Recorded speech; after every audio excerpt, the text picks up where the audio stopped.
Hello guys, எல்லாரும் எப்படி இருக்கீங்க? இப்போ நம்ம ஒரு சில இன்ட்ரெஸ்டிங்கான ரேண்டம் தகவல் தான் பார்க்க போகிறோம். நான் உங்கள் ஜெடி, நீங்கள் பார்த்துட்டு இருக்கிறது ஆரம்பிக்கலாங்களா?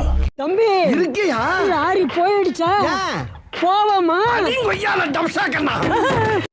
ஃபர்ஸ்ட் தகவல் ஒரு வேற லெவல் சம்பவத்தை பற்றி தான் பார்க்க போகிறோம். அந்த தகவலை பார்த்தா இதெல்லாம் இன்னும் மாட நடக்குதுன்னு உங்களுக்கே தோணும். என்னன்னா 2015 பீகாரில் கோபால்கஞ்சுங்கிற டிஸ்ட்ரிக்ட்ல இருக்க கவர்மெண்ட் ஸ்கூலில் மதிய உணவை ஒரு லேடி சமைச்சு போட்டுட்டு இருந்திருக்காங்க. அந்த லேடியோட ஹஸ்பண்ட் இறந்ததுக்கு அப்புறமும் திரும்ப வந்து அந்த லேடி ஸ்கூலில் வேலை பார்த்துருக்காங்க. ஆனால் அந்த ஸ்கூலில் படிக்கிற பசங்களோட பேரண்ட்ஸ் எல்லாமே இதுக்கப்புறம் அந்த லேடி சமைக்கிற சாப்பாட்டை எங்கள் குழந்தைங்க சாப்பிடக்கூடாதுன்னு சொல்லி ப்ரொடெஸ்ட் பண்ணியிருக்காங்க. சாப்பிடவும் கூடாதுன்னு சொல்லி அனுப்பியிருக்காங்க. அவங்க அப்பா அம்மா சொன்னதுக்காக அந்த குழந்தைங்களும் சாப்பிடாம இருந்திருக்காங்க அந்த லேடி சமைச்ச சாப்பாடை. இதை கேட்கறக்கே ஒரு மாதிரி இருக்குல்ல. ஆனால் அந்த ஸ்கூலில் படிக்கிற குழந்தைங்களோட பேரண்ட்ஸ்லாம் எங்கள் குழந்தைங்க இந்த சாப்பாடை சாப்பிடக்கூடாது, அந்த லேடியை மாத்துங்க, வேற யாராச்சும் சமைக்க சொல்லுங்கன்னு சொல்லி ப்ரொடெஸ்ட் பண்ணியிருக்காங்க. அந்த ஸ்கூலுக்கு முன்னாடி நின்று போராட்டம் நடத்தியிருக்காங்க. எவ்வளவு கேவலமான பிறவிங்க இல்ல நம்ம. இந்த பிரச்சனை கொஞ்சம் கொஞ்சமா பெருசாயிட்டே போயிருக்கு. அந்த டிஸ்ட்ரிக்டோட மேஜிஸ்ட்ரேட் காதுக்கு வரைக்கும் போயிருச்சு. அந்த மாவட்டத்தோட தலைமை நீதிபதி ராகுல்குமார் இந்த பிரச்சனையை கேட்டுட்டு இது எப்படி சால்வ் பண்ணாருங்கிறத இங்க தக்லீஃபே. அவங்க கையால சாப்பிடக்கூடாது, அப்படி சாப்பிட்டா அது என்னதான் ஆகும்னு பாத்திரலாம்னு அந்த லேடி சமைச்ச சாப்பாடு அந்த ஊர்ல இருக்க எல்லா மக்களையும் கூப்பிட்டு அவங்க முன்னாடி அந்த லேடி சமைச்ச சாப்பாடை சாப்பிட்டு காமிச்சிட்டாரு. ஒரு பிரச்சனையும் வராது, நீங்களும் சாப்பிடலான்னு. இதை விட சுலபமா இந்த பிரச்சனை யாராலையும் தீர்த்து வச்சிருக்க முடியாது.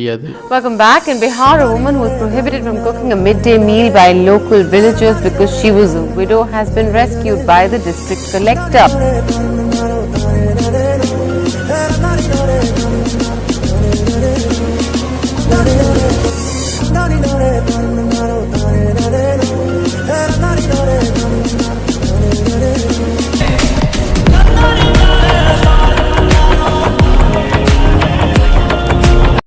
இப்படியும் வேர்ல்டு வார் 2 சம்பவங்கள் நடந்திருக்காங்கிற மாதிரி ஒரு சம்பவத்தை பார்க்க போறோம். இவர் பேர் தான் ஹீரோ ஒனோடா. ஜப்பானை சேர்ந்த ஒரு சோல்ஜர். 1944 ஹனோடா தலைமையில் நிறைய சோல்ஜர்ஸ் பிலிப்பைன்ஸ்ல இருக்க லூபஸ் ஐலாண்ட்ல அமெரிக்க கப்பல் படை வருதான்னு கண்காணிக்கிறதுக்காக மறைஞ்சிருந்து அங்க பாக்குறதுக்கு அனுப்பியிருக்காங்க. ஹனோடாவை ஒரு கமாண்டர் உத்தரவை ஏத்துக்கிட்டு அவங்க படை வீரர்களை கூட்டிட்டு அந்த ஐலாண்டுக்கு போயிருக்காரு. அந்த பிலிப்பைன்ஸ்ல இருக்க தீவில் இருக்க காட்டுல பல மாசமா மறைஞ்சிருந்திருக்காங்க ஹனோடாவும் ஹனோடா சோல்ஜர்ஸும். ஆனா உணவு பற்றாக்குறையினாலே நோய் தொற்றுனாலே ஒவ்வொரு சோல்ஜரை இறக்க ஆரம்பிச்சிட்டாங்க. கடைசியில 3 பேரும் ஹனோடாவும் தான் இருந்திருக்காங்க. கொஞ்ச நாள்ல அந்த 3 சோல்ஜருமே ஒவ்வொருத்தரா இறந்துட்டாங்க. கடைசியில ஹனோடா மட்டும் அந்த காட்டுல மறைஞ்சிருந்திருக்காரு. செப்டம்பர் 1945 ஒரு வழியா போர் முடிஞ்சிருச்சு. ஜப்பான் சரண்டர் ஆயிட்டாங்க அமெரிக்கா கிட்ட. ஆனா இந்த நியூஸ் ஹனோடாக்கு இன்னும் வந்து சேரல. ஹனோடாக்கு இந்த நியூஸ் வராதனால பல மாசங்கள் அந்த காட்டிலே இருந்திருக்காரு. பிலிப்பைன்ஸ் கவர்மெண்ட் இதை பத்தி கேள்விப்பட்டு அந்த கவர்மெண்ட்டே இறங்கி வந்து ஹனோடா கிட்ட பேசியிருக்காங்க. நியூஸ் பேப்பர்லாம் காமிச்சு போர் முடிஞ்சிருச்சுன்னு. ஆனா ஹனோடா இதை ஏத்துக்கல. என்ன ஏமாத்த முயற்சி பண்றாங்கன்னு சொல்லி அங்கேயே அவர் வேலையை தொடர்ந்து பார்க்க ஆரம்பிச்சிட்டாரு. பல மாசம் அங்கேயே இருந்திருக்காரு. 1959 ஹனோடாவும் ஒரு படை வீரர்கள் அங்க போய் இறந்துட்டாங்கன்னு ஜப்பானீஸ் கவர்மெண்ட் முடிவு பண்ணி அவங்க இறந்துட்டாங்கன்னு அறிக்கை விட்டுட்டாங்க. ஆனா இன்னும் ஹனோடா அங்க உயிரோட போர் முடியலன்னு சொல்லி அவர் வேவு பார்க்க வேண்டிய வேலையை கரெக்டா பார்த்துட்டு இருந்திருக்காரு. இப்படியே ஹனோடா கிட்டத்தட்ட 29 வருஷம், ஆல்மோஸ்ட் 30 வருஷம் ஒரு வேலையை தொடர்ந்து பார்த்துட்டே இருந்திருக்காரு போர் முடியலன்னு. 1974 ஜாப்பனீஸ் சேர்ந்த ஒரு ரிப்போர்ட்டர் ஹனோடான்னு சொல்லி அறிய பத்தி பேசுறாங்களே பிலிப்பைன்ஸ் காடுகள்ல, இது உண்மையா இருக்கும்னு சொல்லி பார்க்கலாம் சொல்லி அந்த காடுகளுக்கு போயிருக்காரு பிலிப்பைன்ஸ் தீவுக்கு.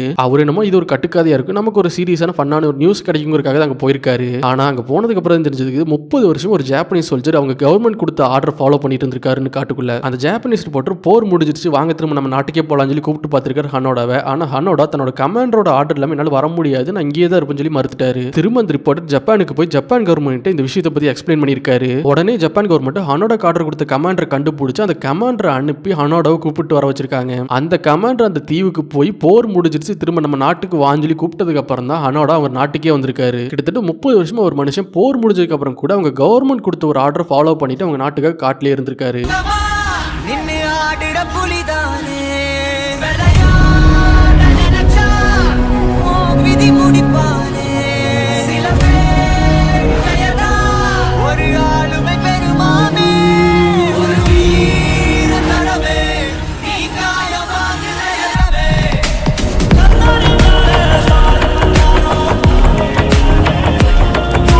ஒரு தடவை பாத்ரூம் போனனால பிரசிடென்ட் வாய்ப்பு கிடைக்கும்னா யாராச்சும் நம்புவீங்களா? ஆனால் கிடைச்சிருக்கே இங்க. இப்போ நம்ம பார்க்க போகிற தக்லீஃப் நம்ம எல்லாத்துக்குமே வர பிரச்சனை தான். ஆனால் அந்த பிரச்சனையே ஒருத்தருக்கு வாழ்க்கையில் வேற இடத்துக்கு கொண்டு போயிட்டு இருக்கு. என்னன்னா நம்ம எங்கேயாச்சும் அவசரமாக வெளியே கிளம்பும் போது தான் கரெக்டாக அந்த டைம் பார்த்து பாத்ரூம் வரும். நம்மளுக்கு கடுப்பா என்னடா இதுன்னு சொல்லிட்டு போயிட்டு போவோம். அதே மாதிரி வேர்ல்டு வார் 2 டைம்ல லண்டன் பி ஜான்சன் ஒரு அமெரிக்கன் சோல்ஜர் ஜப்பானுக்கு எதிராக ஃபைட் பண்ணிட்டு இருந்திருக்காரு. அவருக்கு அன்னைக்கோட ஆர்டர் என்னன்னா ஜப்பானுக்குள்ள பிளைன் மூலமா பறந்து போய் 2-3 இடத்துல குண்டு போட்டு அந்த இடத்த அழிக்கணும். கரெக்டாக பிளைன் எடுக்கிற நேரத்தில் ஜான்சனுக்கு பாத்ரூம் வந்துருச்சு. மனுஷன் சரி இப்படியே போக முடியாது சொல்லி ரெஸ்ட் ரூம் போயிட்டு வந்து போய்க்கலாம் சொல்லி ரெஸ்ட் ரூம் போயிருக்காரு. ஜான்சனுக்கு வெயிட் பண்ணி பார்த்த அந்த பைலட் ரொம்ப லேட் ஆகுதுன்னு சொல்லி மனுஷன் பிளைன் எடுத்துட்டாரு. ஜான்சன் அந்த பிளைனை மிஸ் பண்ணிட்டாரு. ஜான்சன் வேற பிளைன்ல ஏறி அவர் டியூட்டியை பார்க்க ஆரம்பிச்சிருக்காரு. கொஞ்ச நேரம் கழிச்சு ஜான்சனுக்கு நியூஸ் வந்திருக்கு. ஜான்சன் மிஸ் பண்ண அந்த பிளைனை ஜப்பான் சொல்லி சுட்டு வீழ்த்திட்டாங்க. அந்த பிளைன்ல போன எல்லா அமெரிக்கன் சோல்ஜர்ஸும் இறந்துட்டாங்கன்னு. ஒரு 5 நிமிஷம் பாத்ரூம் போயிட்டு போனனால ஜான்சன் உயிர் தப்பிச்சிட்டாரு. இதுல இன்னும் இன்ட்ரெஸ்டிங்கான சம்பவம் என்னன்னா, ஜான்சன் பாத்ரூம் போய் உயிர் தப்பிச்சதுக்கு அப்புறம் போர் முடிஞ்சிருச்சு. ஒரு கட்டத்தில் போர் முடிஞ்சதுக்கு அப்புறம் ஜான்சன் அரசியல் இறங்கிட்டாரு. அரசியல் இறங்கி கொஞ்சம் கொஞ்சமா வளர்ந்து 1963 அமெரிக்காவோட 36வது பிரசிடென்ட்டாவும் ஆயிட்டாரு ஜான்சன். மனுஷன் பாத்ரூம் போய் உயிர் தப்பிச்சு அமெரிக்காவோட பிரசிடென்ட்டாவே ஆயிட்டாரு. சோ இதுல இருந்து உங்களுக்கு என்ன தெரியுது? எங்கேயாச்சும் வெளியே போகும்போது பாத்ரூம் வந்தா பொறுமையா போயிட்டு போங்க.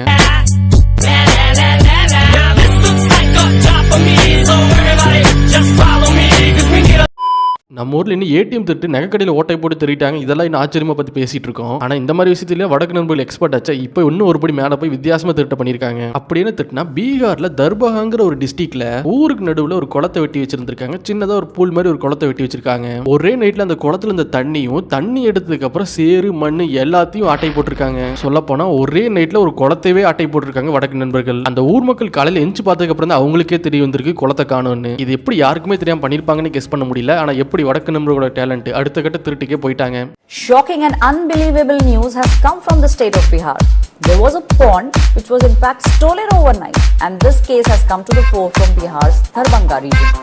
In a shocking incident, a government pool in Darbhanga was allegedly stolen by the land mafia.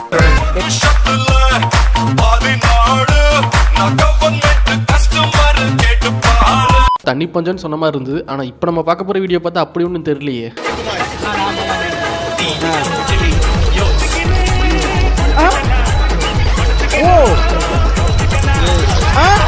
Where's the machine? Whoa! Chanyun! Whoa! Whoa! Ngele la batu ba chibo ba ku mai na ba mai.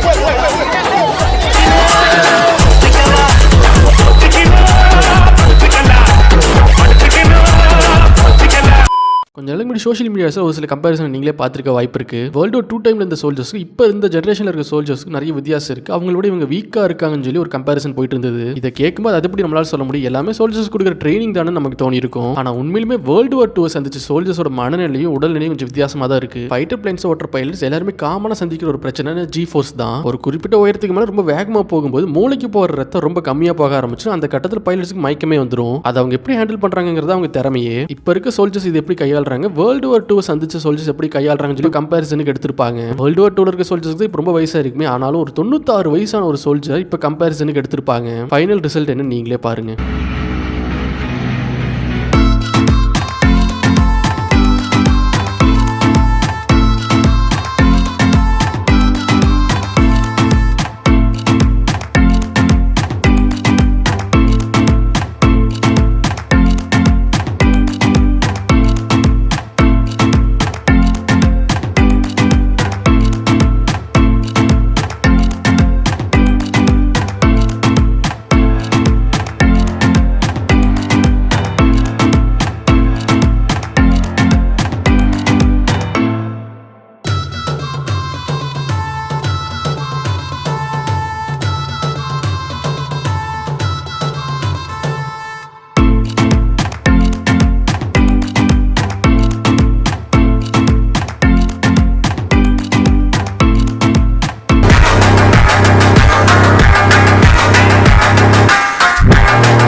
Parotta